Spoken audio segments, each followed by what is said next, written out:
काही दिवसापूर्वी मी त्या ठिकाणी मंगेश सोलकरांच्या गावामध्ये आलो होतो। तिथे कुणबी समाजाच्या वतीने स्पर्धा होत्या, पालपेणे गावाच्या वतीने स्पर्धा होत्या, पालपेणे कुंभार समाजाच्या वतीने स्पर्धा होत्या। याच मैदानावर मी आलो होतो त्यावेळेला संपूर्ण महाराष्ट्र राज्यातून बेलदार समाजाचे संघ इथं आले होते आणि बेलदार समाजाच्या वतीने देखील स्पर्धा या ठिकाणी आयोजन करण्यात आलं होतं। त्याच्यापूर्वी तळी याच्या वतीने तळी IPL म्हणून स्पर्धांचं इथं आयोजन केलं होतं, मराठा समाजाने स्पर्धांचं आयोजन केलं होतं। अशा वेगवेगळ्या समाजाच्या वतीनं या स्पर्धांचं आयोजन केलं जातं आणि समाजाच्या वतीनं जे स्पर्धांचं आयोजन केलं जातं त्या बऱ्याचशा स्पर्धांमध्ये ज्या समाजाच्या वतीनं या स्पर्धांचं आयोजन होतं त्या समाजाचे संघ, समाजातल्या तरुणांचे संघ, तरुण मुलांचे खेळाडूंचे संघ त्या स्पर्धांमधून खेळत असतात। परंतु मला विशेष करून प्रमोद गांधींना धन्यवाद दिले पाहिजेत। महाराष्ट्र नवनिर्माण सेना गुहागर विधानसभा मतदारसंघामध्ये त्यांनी एक आगळा वेगळा असा हा उपक्रम जो आदर्श आहे, जो एक नाविन्यपूर्ण आहे, ज्याच्यामध्ये कल्पकता आहे, त्याने आपल्या पक्षातर्फे स्पर्धा भरवल्या। पण त्या स्पर्धांना त्यांनी नाव दिलं एक समाज आणि एक स्पर्धा, असंच ना, काय एक समाज आणि एक संघ, अशा प्रकारच्या स्पर्धा भरवून त्यांनी एक नवीन कल्पना आपल्या सर्वांच्या समोर या ठिकाणी आणली आणि म्हणून मी त्यांचं मनापासून या ठिकाणी कौतुक करतो, त्यांच्या सर्व सहकार्यांना धन्यवाद देतो।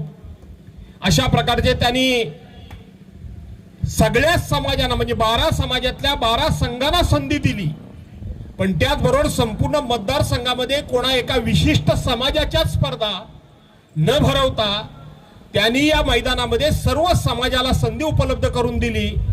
हा उपक्रम अतिशय आगळा वेगळा आहे, कौतुकास्पद आहे आणि नाविन्यपूर्ण आहे आणि त्या स्पर्धांचं विनोद तुम्ही मला निमंत्रण दिलं।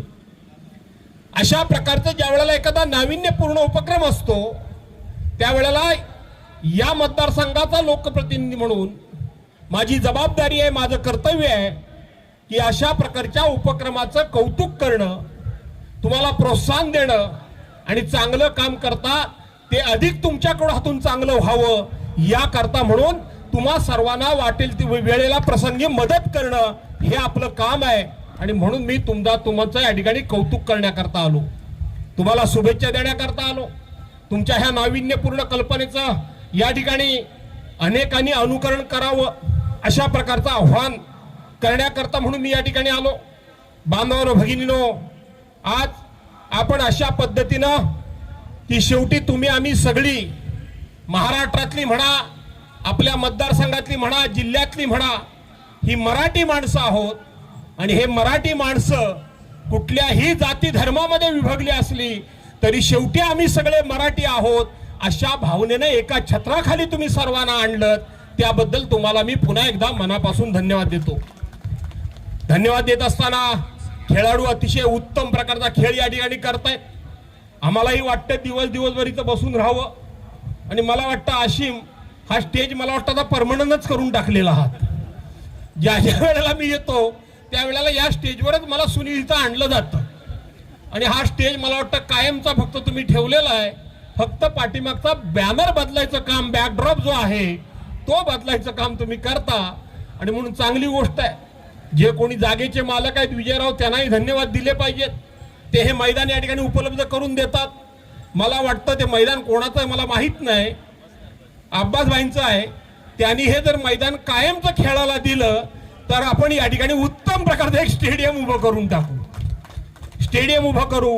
कारण गुहागरला अशा प्रकारचं मैदान नाही, स्टेडियम नाही, एखादं नाट्य संकुल नाही, थिएटर नाही आणि म्हणून या सोयी सुविधा उपलब्ध करण्याचं काम हे शहराचा ज्या वेळेला डीपी तयार होईल, आज गेले कित्येक दिवस तो डीपी अर्धवट पडलेला आहे, त्यावेळेला ह्या सगळ्या सोयी सुविधा होतील।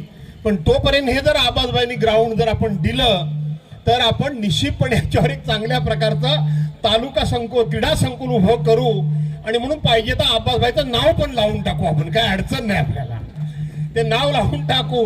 आणि म्हणून तशा प्रकारचं जर अब्बासभाईंनी औदार्य दाखवलं तर मी निश्चितपणे धन्यवाद देतो. राहता राहिला प्रश्न, प्रमोद गांधींनी मला माझा सत्कार केला आणि सत्कार करत असताना त्यांनी त्यांच्या महाराष्ट्र नवनिर्माण सेनेची छत्री ही मला उघडून माझ्या डोक्यावर धरली. तेव्हा तुम्ही म्हणालात आता भास्कर रावांना छत्री खाली घेतलेलं आहे, कोण कोणाला छत्री खाली घेतोय आता हे दिसेल असं तुम्ही म्हणालात. कोण कोणाला नाही, मीच त्यांच्या छत्री खाली गेलोय.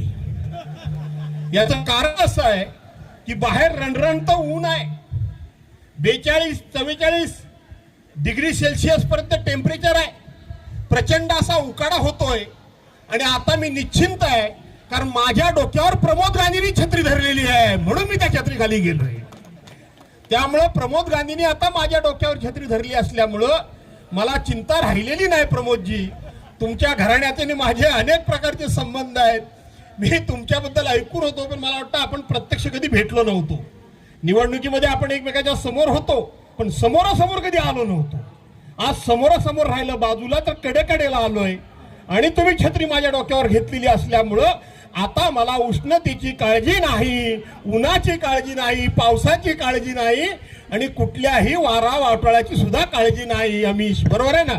आणि म्हणून तुम्ही कोण कोणाच्या छत्रीखाली गेला यापेक्षा मी छत्रीखाली गेलोय आणि त्यांनी छत्री माझ्या डोक्यावर धरली एवढं लक्षात ठेवा. अशा प्रकारचा या ठिकाणी गमतीचा भाग हा बाकी सोडून द्या. परंतु राजकारणाच्या पलीकडं अशा कामांमधून एकमेकाच्या कार्यक्रमामध्ये आपण सर्वांनी सहभागी झालं पाहिजे हे माझे विचार गेले अनेक वर्ष मी जोपासलेले. संजय पवार लांबून बघतायत तिकडून, अनेक वर्ष जोपासलेले. कोण कुठल्या पक्षाचा आहे, कोण कुठल्या जातीचा आहे, कोण कुठल्या धर्माचा आहे, कोण कुठल्या विचारांचा आहे, त्या त्या वेळेपुरसा मी विचार करतो. ती वेळ संपली की हा विषय माझ्या डोक्यात कधीही राहत नाही. त्यामुळं प्रमोद गांधी, तुम्ही चांगला जो उपक्रम केला त्याचं कौतुक करत असताना तुमचा पक्ष कुठला, माझ्या डोक्यावर छत्री कुठल्या निशाणीची आहे यांनी मला काही फरक पडत नाही. तर तुमच्या डोक्यातून निघालेला विचार अतिशय स्तुत्य आहे आणि म्हणून त्याचं कौतुक करण्याकरता मी या ठिकाणी आलो. पुन्हा एकदा आपल्या सर्वांना धन्यवाद देतो. खेळाडू म्हणतायत बाबा रे आम्ही उन्हात उभे आहेत, लवकर थांबव. पण आता 15 मिनिटं थांबवायचं नाही असं ठरवलेलं आहे. आज हनुमान जयंती आहे, उन्हाची काय पर्वा करताय? अरे हनुमान मारुतीराव जन्माला आल्याबरोबर सूर्याला गिळायला गेला होता. त्याचा अनुकरण आणि त्याचा आदर्श आणि त्याचा आजचा जन्मदिवस तुम्हाला आहे. आणि म्हणून ती हनुमंताची ताकद, ती हनुमंताची बुद्धी, ती हनुमंताची शक्ती, ती हनुमंताची युक्ती तुमच्या सर्वांच्या अंगी बाणावी. एबीपी माझा, उघडा डोळे बघा नीट.